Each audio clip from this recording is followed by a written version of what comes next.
नमस्कार, मैं हुमायूं सिंह और आप देख रहे हैं नेक्स्ट 9 न्यूज। पश्चिमी यूपी की हॉट सीट में शुमार मीरापुर विधानसभा सीट पर होने वाले उपचुनाव के लिए जयंत चौधरी की पार्टी आरएलडी में दावेदारों की बड़ी लिस्ट है।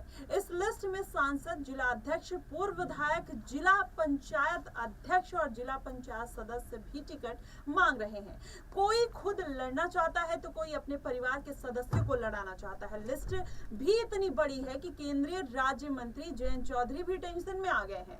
वो किसके नाम पर मुहर लगाएंगे? और आरएलडी का बीजेपी के साथ गठबंधन है। लोकसभा चुनाव में आरएलडी को 2 सीटें बागपत और बिजनौर मिली और दोनों ही सीटें आरएलडी जीत गई। अब यूपी में 10 विधानसभा सीट पर उपचुनाव होना है और उनमें से पश्चिमी यूपी की खास सीट मीरापुर रालोद के खाते में आ गई है और इस सीट पर दावेदारी की फहरिस्त बहुत ही लंबी है। वहीं मुजफ्फरनगर की मीरापुर सीट पर ज्यादातर दावेदार मुजफ्फरनगर से ही हैं। वहीं जयंत चौधरी के दिल्ली ऑफिस और आवास पर दावेदारों को सिफारिशों की बड़ी लंबी लिस्ट है। वहीं टिकट के दावेदार कोई भी दाव चुकाना नहीं चाहते हैं और परिक्रमा भी कर रहे हैं। जयंत चौधरी बिल लिस्ट को देखकर हैरत में पड़ गए हैं कि आखिर क्या करें।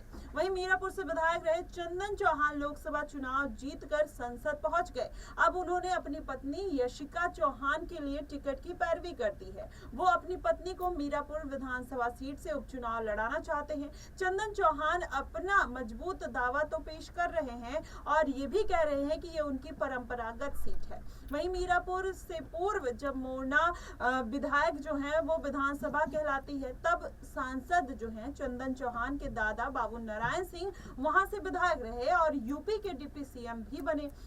इसके बाद पिता संजय चौहान भी मोरना से विधायक रहे और बिजनौर लोकसभा से 2009 में सांसद चुने गए। वहीं चंदन चौहान खुद रालोद के बैनर से चुनाव लड़कर मीरापुर के विधायक बने हैं। अब बिजनौर से लोकसभा सांसद भी हैं।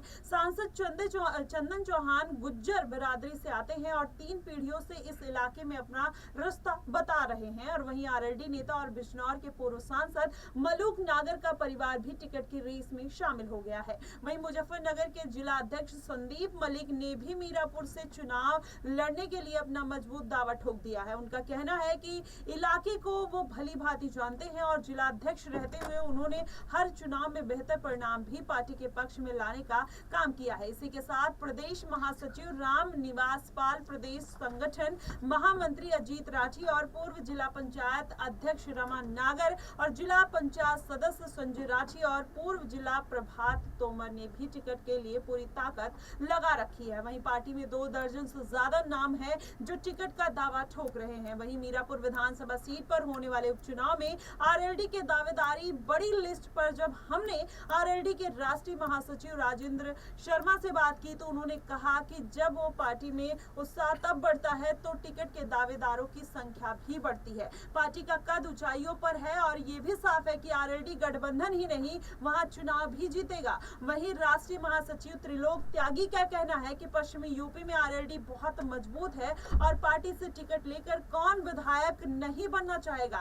इसलिए अब माना यह जा रहा है कि जयंत चौधरी की जो मुश्किलें हैं वो बढ़ते हुए नजर आ रही है। उसके साथ साथ योगी आदित्यनाथ को भी कहीं ना कहीं इसका सामना करना पड़ रहा है। देखना दिलचस्प होगा कि आखिरकार एनडीए और भारतीय जनता पार्टी किस तरीके से इस पर फैसला लेते हुए नजर आएगी। आखिर इतने दावेदारों में से एक खरा सोना किसको भारतीय जनता पार्टी और जयंत चौधरी चुनते हुए नजर आते हैं, कहीं ना कहीं देखना बेहद दिलचस्प होगा। फिलहाल आपको इस बार के उपचुनाव की सीटों को लेकर क्या कुछ कहना है कमेंट बॉक्स में जरूर बताइएगा। फिलहाल के लिए बस इतना ही। देश और दुनिया की तमाम खबरों के लिए हमारे साथ बने रहिएगा नेक्स्ट 9 न्यूज पर।